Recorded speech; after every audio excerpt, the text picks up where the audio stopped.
Good morning everyone. B Ed first year आपका paper में पढ़ा रही हूँ समकालीन भारत व समाज, समकालीन भारत और शिक्षा। आज आपका टॉपिक है शिक्षा का सार्वजनिकरण।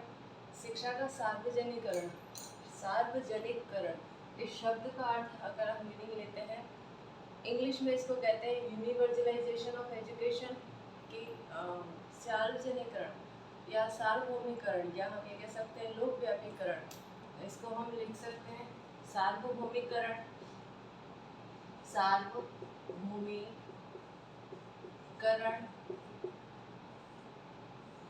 या हम इसको लिख सकते हैं लोकव्यापीकरण, लोकव्यापीकरण, या फिर इसको हम लिख सकते हैं सार्वजनिकरण। शब्द से ही पता पड़ रहा है, तीनों ही शब्दों से पता पड़ रहा है एक ऐसी शिक्षा जो सभी व्यक्तियों के लिए दी जाए। ऐसा नहीं है किसी वर्ग विशिष्ट के लिए या किसी, हम ये कह सकते हैं विशिष्ट व्यक्ति के लिए ही वो शिक्षा हो, नहीं। सार्वजनिकरण करने का ही मीनिंग आ गया कि शिक्षा, ऐसी शिक्षा प्रदान करी जाए या ऐसी शिक्षा भारत देश में लागू करी जाए जो सभी व्यक्तियों के लिए हो, जिससे सभी अपने योग्यता के आधार पर उसको प्राप्त करके अपना जीवन यापन उच्च बना सके। क्योंकि प्राचीन समय हो चाहे वर्तमान समय हो, हम आज भी ये स्थिति देखते हैं भारत देश में कि शिक्षा जो व्यक्ति ग्रहण नहीं करते, या कुछ व्यक्ति या कुछ वर्ग विशेष आज भी ऐसे हैं जिनके जो क्या कर रहे हैं, शिक्षा ग्रहण नहीं कर पा रहे, क्योंकि वो गरीबी रेखा से इतने नीचे जीवन यापन करते हैं कि वो सिर्फ उसी से ही ऊपर नहीं उठ पाते हैं। तो शिक्षा के बारे में तो सोचना उनके लिए बहुत दूर की बात हो जाती है। इस कारण से हम ये कह सकते हैं कि शिक्षा का जो स्वरूप है इस तरीके का बनाया जाए कि शिक्षा निःशुल्क और अनिवार्य रूप से सभी व्यक्तियों के लिए विशेष अनिवार्य रूप से प्रदान करनी चाहिए।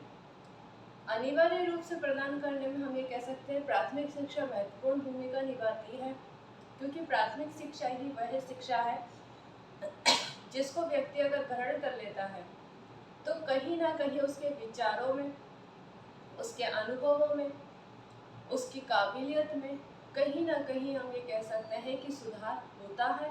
और सुधार जब होता है, उसके थिंकिंग में चेंज आता है, परिवर्तन आता है, तो वो क्या करता है, उसको और आगे सीखने की कोशिश करता है। तो शिक्षा का सार्वजनिकरण होना अनिवार्य है। अगर शिक्षा सार्वजनिकरण होएगी तो सभी व्यक्तियों के लिए होएगी, तो सभी व्यक्ति उसमें आसानी से उसको ग्रहण कर सकते हैं।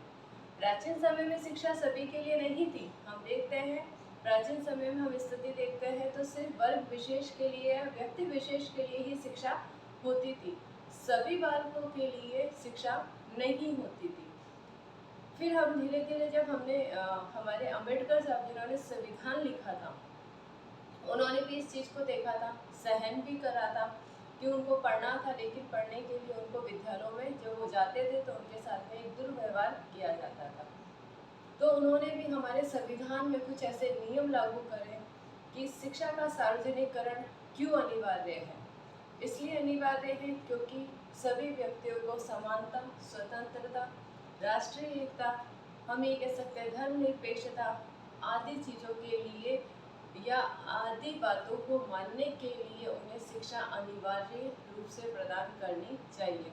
अगर व्यक्ति शिक्षा प्रदान नहीं करेगा, शिक्षित नहीं होगा, तो वो उन्हीं विचारधाराओं पर चलता रहेगा जो प्राचीन समय में भी चल रही थी और वर्तमान में भी थी, कहीं ना कहीं वो आज भी कायम है। हम शिक्षा को देखते हैं तो शिक्षा प्राचीन समय में बालिकाओं को नहीं दी जाती थी। हम ये कह सकते हैं कि भारत देश का या हमारे परिवार का या हमारे समाज का एक आधा हिस्सा क्या हो जाता है, अशिक्षित हो जाता है अगर बालिकाओं को या महिलाओं को शिक्षित नहीं करा जाता है। क्योंकि बालिका या महिला ही वो इंसान होता है या इंसान होती है जो क्या करती है, एक हम ये कह सकते हैं सुनागरिक के लिए या सुनागरिक बनने के लिए जो उनके बच्चे होते हैं, बालक बालिकाएं होती हैं, उनको शिक्षा प्राप्त करती है। क्योंकि सर्वप्रथम शिक्षा बालक को का या बालिका को कहाँ से प्राप्त होती है, उसकी मदर से ही प्राप्त होती है। तो जब उनके विचारों में चेंज आएगा, वो शिक्षित होंगी, तो क्या होगा, हमारा एक समाज का बहुत बड़ा हिस्सा शिक्षित हो जाएगा। इसलिए शिक्षा को सार्वजनिकरण करना अनिवार्य था, क्योंकि ये स्थिति प्राचीन समय में बहुत ज़्यादा विद्यमान थी कि सिर्फ वर्ग विशेष या व्यक्ति विशिष्ट, या हम ये सकते हैं जाति विशेष, या सिर्फ पुरुषों के लिए ही शिक्षा दी जाती थी और बाकी अन्य व्यक्तियों को शिक्षा, हम ये कह सकते हैं कि एक में से 1/4 हिस्सा ही सिर्फ क्या करता था, शिक्षा ग्रहण करता था। 3/4 हिस्से को शिक्षा ग्रहण करने का कोई अधिकार नहीं था, कोई स्वतंत्रता नहीं थी, वो विद्यालय में नहीं जा सकता था और वहाँ पर जाकर शिक्षा ग्रहण नहीं कर सकता। अगर चला भी गया तो विद्यालय में उसको बैठने नहीं दिया जाता था, या बैठा भी दिया तो उसको एक अलग बैठाया जाता था। उससे इस तरीके से काम कराए जाते थे कि उससे विद्यालय का झाड़ू निकाला जा रहा है या विद्यालय की सफाई कराई जाए, या अध्यापक जो होता था उसकी भी थिंकिंग उस टाइम पे ऐसी थी कि उसे अलग बैठा दिया जाए, वो शिक्षा ग्रहण करने के लायक नहीं है। ये सारी स्थिति हमारे में कह सकते हैं बहुत लोगों ने देखी है, लेकिन इसमें परिवर्तन भी बहुत सारे जने लेकर आने की कोशिश करी, लेकिन सबसे ज़्यादा परिवर्तन हमारा इसमें कौन लेकर आए, अम्बेडकर साहब लेकर आए हैं, क्योंकि उन्होंने क्या करा, हमारे संविधान में हमारे कानून ही, हमारे नियम इस तरीके से बना दिए कि हमें शिक्षा को सार्वजनिकरण या समानता और स्वतंत्रता का अधिकार सभी व्यक्तियों को देना ही पड़ेगा, और सभी व्यक्ति शिक्षा ग्रहण करके अपनी योग्यता के आधार पर, अपने अनुभवों के आधार पर, हम ये कह सकते हैं उनके सीखने के तरीके के आधार पर, अपने विचारों तथ्यों के आधार पर आगे बढ़ सकते हैं। इसलिए शिक्षा का सार्वजनिकरण करना अनिवार्य था। अब इस शब्द का अर्थ जब हम अर्थ देखते हैं तो सार्वभौमिकरण और लोकव्यापीकरण से भी इस शब्द का अर्थ निकाला जा सकता है कि शिक्षा का सार्वजनिकरण, सार्वभौमिकरण या लोकव्यापीकरण का अर्थ होता है कि शिक्षा का अर्थ होता है शिक्षा किसी व्यक्ति शिक्षा किसी व्यक्ति विशेष या वर्ग विशेष के लिए न होकर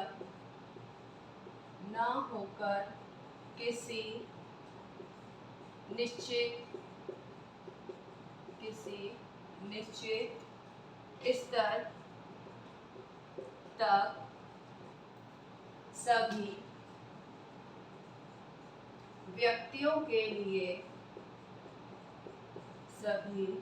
व्यक्तियों के लिए होनी चाहिए। क्या होनी चाहिए?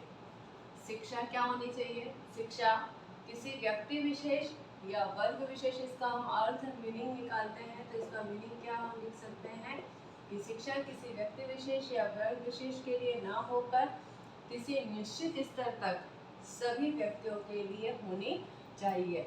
तो शिक्षा को अगर हम देखते हैं या इन 3 शब्दों का जब हम मीनिंग निकालते हैं तो इन 3 शब्दों को मीनिंग के आधार पर इसकी डेफिनेशन जो बनती है, जो इस तरीके से बनती है। फिर हम ये कहते हैं कि योजना आयोग के जो सदस्य थे, उन सदस्य एस.के. चतुर्वेदी के अनुसार भी एक परिभाषा दी गई थी। इसको जब हम परिभाषित करने जाते हैं तो उनके आधार पर भी एक परिभाषा दी गई थी कि शिक्षा का स्वरूप किस तरीके से होना चाहिए। तो उसको मैं लिखती हूँ। और शिक्षा को परिभाषित तो कई व्यक्तियों ने करा है। हम ये कह सकते हैं रविंद्रनाथ टैगोर के अनुसार शिक्षा का अर्थ बताया गया है, महात्मा गांधी के अनुसार शिक्षा का अर्थ बताया गया है, अरविंद के अनुसार शिक्षा का अर्थ बताया गया है। एजुकेशन का मीनिंग हम ये कह सकते हैं कि हमारे भारतीय विद्वानों के द्वारा तो बताया ही गया है, लेकिन पश्चिमी विद्वानों द्वारा भी शिक्षा का या एजुकेशन का मीनिंग बताया गया है। इसमें हम लिखते हैं एस.के.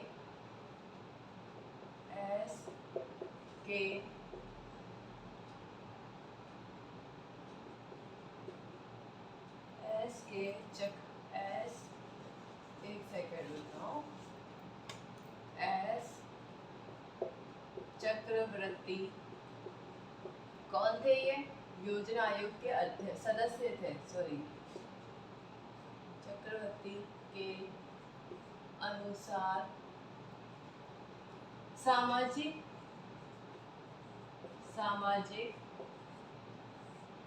पुनः निर्माण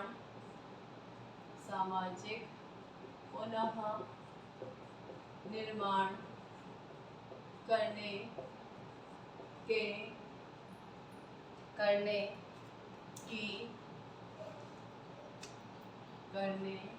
की दृष्टि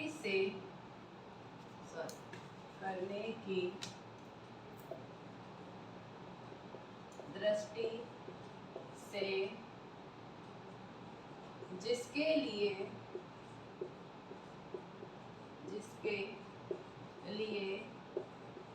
देश की प्रतिबद्धता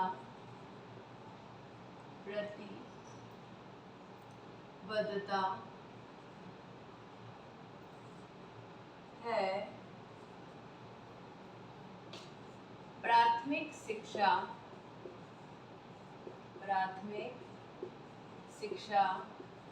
के सार्वजनिकरण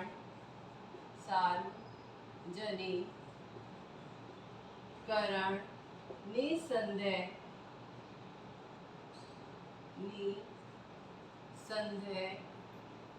निर्णयात्मक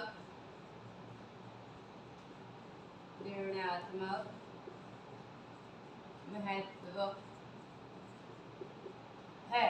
क्या है? एस के चक्रवर्ती के अनुसार, जो एक योजना आयोग के सदस्य थे, उन्होंने परिभाषा दी है कि सामाजिक पुनः निर्माण, कि जब हम सामाजिक पुनः निर्माण करना चाहते हैं, समाज में हम परिवर्तन लाना चाहते हैं, चेंजेस लाना चाहते हैं, तो वो चेंजेस किसके आधार पर आएंगे? शिक्षा के आधार पर आएंगे, क्योंकि व्यक्ति सीखेगा भी तो कब सीखेगा? शिक्षा के आधार पर सीखेगा। तो जो भी परिवर्तन लाने हैं, तो समाज में परिवर्तन करने की दृष्टि से, जिसके लिए देश क्या है? प्रतिबद्धता है, या देश के लिए प्रतिबद्ध है देश, मतलब हम ये कह सकते हैं देश बाध्य है कि इसमें चेंजेस लाना चाहिए, समाज में, हमारे समाज में परिवर्तन होना चाहिए। इस तरह की थिंकिंग की शिक्षा सिर्फ कुछ व्यक्तियों के लिए हो, ये वाली थिंकिंग या ये विचारधारा हमें चेंज करनी पड़ेगी। तो इसके लिए सबसे मेन अनिवार्य क्या बताया गया कि जो प्राथमिक शिक्षा है उसका सार्वजनिकरण निसंदेह निर्णयात्मक महत्व है, कि प्राथमिक शिक्षा का सार्वजनिकरण कर दिया जाए, प्राथमिक शिक्षा सभी के लिए अनिवार्य कर दी जाए। जब प्राथमिक शिक्षा व्यक्ति ग्रहण कर लेता है तो उसमें इतनी समझ आ जाती है कि उसे आगे शिक्षा कितनी, हम ये कह सकते हैं कि किस तरीके से ग्रहण करनी है। तो हम इस तरीके से लिखेंगे कि शिक्षा, ये हम ये कह सकते हैं कि शिक्षा का जो अर्थ निकल कर आता है वो क्या निकल कर आता है, इसी आधार पर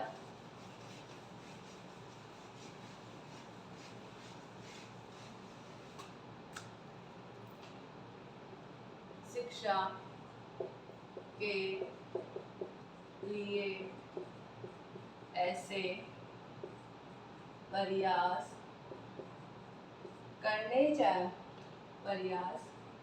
करना कि शिक्षा किसी व्यक्ति, वर्ग, जाति, धर्म या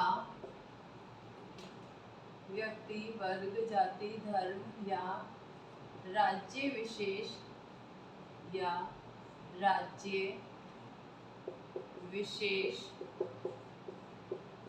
के लिए न होकर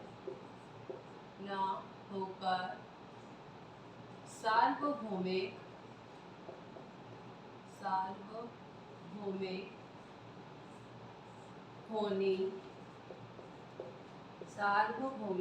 होनी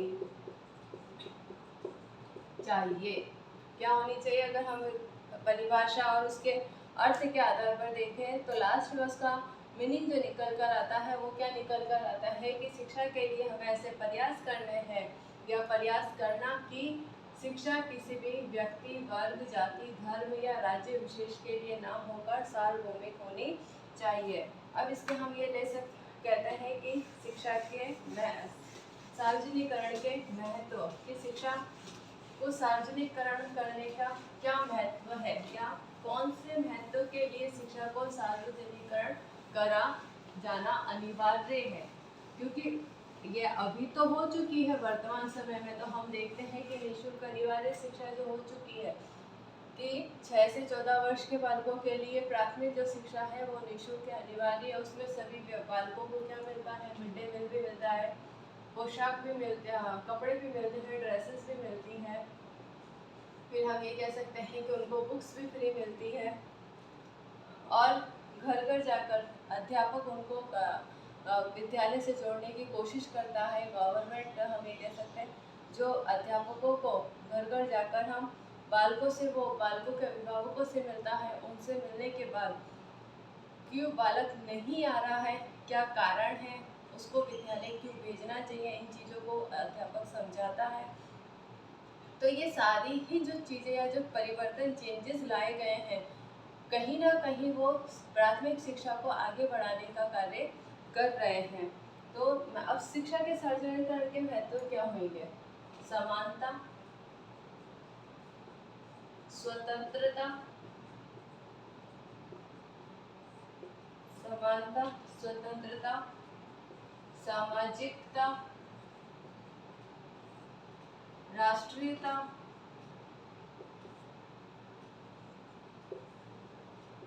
राष्ट्रीयता, फिर हम ये कह सकते हैं राष्ट्रीयता या राष्ट्रीय दृष्टिकोण, राष्ट्रीय दृष्टिकोण के लिए शिक्षा का सार्वभौमिक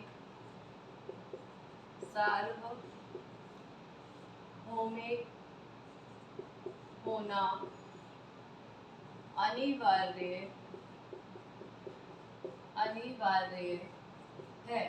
पहला महत्व क्या है? समानता, स्वतंत्रता, सामाजिकता और राष्ट्रीयता।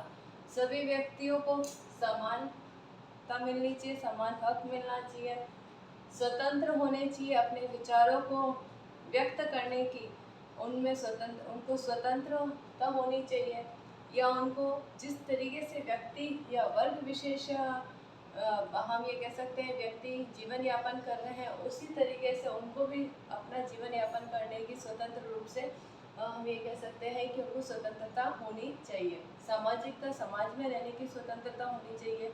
पर्टिकुलर हम ये नहीं कह सकते कि वो किसी बंधनों में बंध कर रह जाए। राष्ट्र में या भारत देश में रहने की स्वतंत्रता होनी चाहिए। किसी भी जगह पे जाकर व्यक्ति को उसकी इच्छा के ऊपर डिपेंड करता है कि वो कहीं पे भी जाके अपना जीवन यापन कर सकता है। उसको ऐसे बांध के नहीं रखा जाना चाहिए कि नहीं उसको उसी देश में रहकर ही उसका जीवन यापन करना है। जैसे हम कहीं ना कहीं देखते हैं, इसका जस्ट फॉर एग्जांपल मैं ले सकती हूँ या कह सकते हैं उसको कि हम पाकिस्तान देखते हैं कि पाकिस्तान के लोगों को कहीं ना कहीं या वहाँ की गवर्नमेंट जो होती है कहीं ना कहीं उनको बाध्य करके रखती है कि नहीं उन्हें वही जीवन यापन करना पड़ेगा। बट इस तरीके की नहीं होनी चाहिए। हमारा जब संविधान लागू हुआ तो उसमें ये सारे बहुत चेंजेस किए गए थे और चेंजेस जब हुए थे तो यही सारी चीज़ों का मेन इन्हीं चीज़ों को ध्यान में रखकर वो चेंजेस करे गए थे और संविधान को लिखा गया था। तो किसी भी देश को या किसी भी व्यक्ति को बाध्य नहीं करना चाहिए, किसी व्यक्ति को उस देश में रहने के लिए, उस राज्य में रहने के लिए, उस क्षेत्र में रहने के लिए, उस समाज में रहने के लिए, उस धर्म में रहने के लिए, उस वर्ग में रहने के लिए, उस जाति में रहने के लिए किसी भी तरीके से व्यक्ति को बाध्य नहीं करना चाहिए। व्यक्ति को उसका स्वयं का जीवन है, वो जिस तरीके से जीना चाहे वो जी सकता है। ये चीज़ें सारी किसके आधार पर होनी चाहिए? सार्वभौमिक शिक्षा के आधार पर चेंजेस आ सकता है। फिर दूसरा है सांप्रदायिकता के विकास सांप्रदायिकता सांप्रदायिकता का विनाश शिक्षा के सार्वभौमिक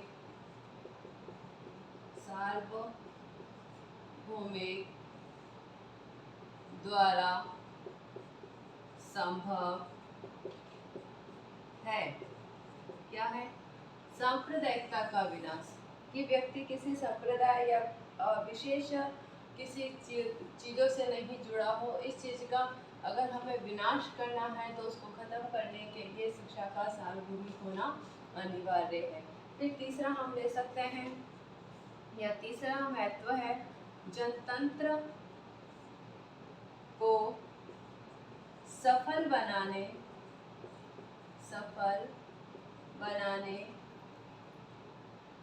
के लिए आवश्यक है कि सभी को निःशुल्क व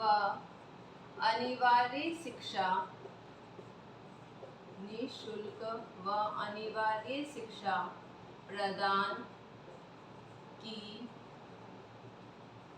जाए। क्या करी जाए? कि जनतंत्र को, गणतंत्र को या लोकतंत्र को हमें सफल बनाना है। तो इस सफल बनाने के लिए हमारे को क्या आवश्यक है? कि सभी को निःशुल्क और अनिवार्य शिक्षा प्रदान की जाए।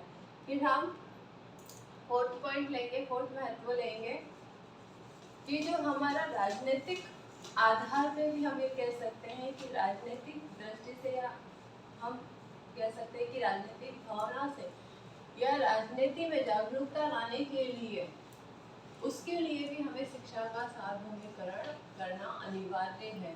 क्योंकि अगर जैसे जैसे व्यक्ति, हमारे अच्छे व्यक्ति, हम ये कह सकते हैं, हमारी राजनीति से जुड़ेंगे, उसको देश को चलाने में उसका योगदान देंगे, एक अच्छी विचारधारा वाले व्यक्ति, तो क्या होएगा? देश आगे तरक्की करेगा, देश बढ़ेगा तो व्यक्ति बढ़ेगा, देश बढ़ेगा, राज्य बढ़ेगा। तो इस तरीके से उसका क्या होएगा? निर्माण होएगा, विकास होएगा। तो हम ये कह सकते हैं फोर्थ पॉइंट, राजनीतिक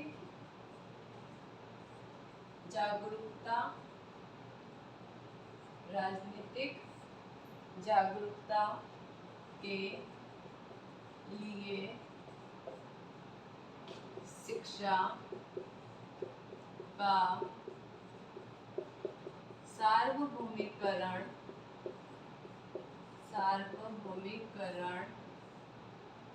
आवश्यक है। और लास्ट पॉइंट हम ले सकते हैं, फिफ्थ पॉइंट, शिक्षा का सार्वभौमिकरण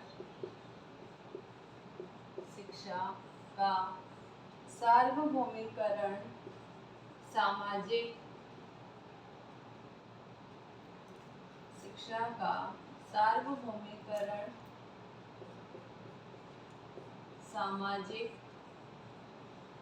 समानता और सामाजिक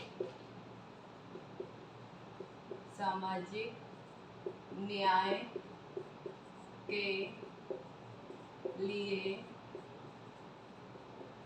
अनिवार्य है। क्या है? राजनीतिक जागरूकता के लिए भी शिक्षा का सार्वभौमिकरण आवश्यक है, और सामाजिक समानता और सामाजिक न्याय, जो हम ये कहते हैं कि हमें न्याय जो मिलना चाहिए, सभी व्यक्तियों को समान रूप से मिलना चाहिए, उसमें कोई भी हमें मतलब हम ये कह सकते हैं भेदभाव नहीं होना चाहिए। तो जो न्याय है, या न्याय की जो हम ये कहते हैं कि भावना होनी चाहिए, या न्याय जो मिलना चाहिए, वो सभी व्यक्तियों को समान रूप से मिलना चाहिए।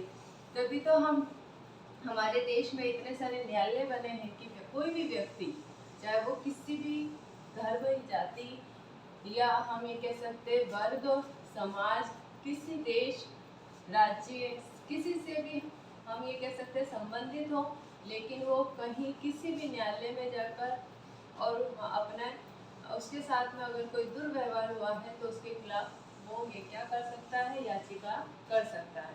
न्याय पाने के लिए उसको पूर्ण रूप से अधिकार है कि उसको न्याय मिलेगा ही मिलेगा। अगर उसके साथ में कोई दुर्व्यवहार या कुछ इस तरीके की हिंसा हुई है तो वो किसी भी न्यायालय में जाकर उसके लिए या उसके खिलाफ हम ये कह सकते हैं कि अपनी याचिका या अपनी याचना कर सकता है, तो उसको न्याय मिलेगा। तो ये जो सामाजिक न्याय की भावना भी कब हमें उत्पन्न होगी या किसके लिए अनिवार्य, कैसे अनिवार्य होगी, या सभी व्यक्तियों को उसके लिए किस तरीके से जागरूक किया जाएगा, तो वो शिक्षा के द्वारा किया जाएगा। आज आपका गृह कार्य प्रश्न है, शिक्षा के सार्वजनिकरण को परिभाषित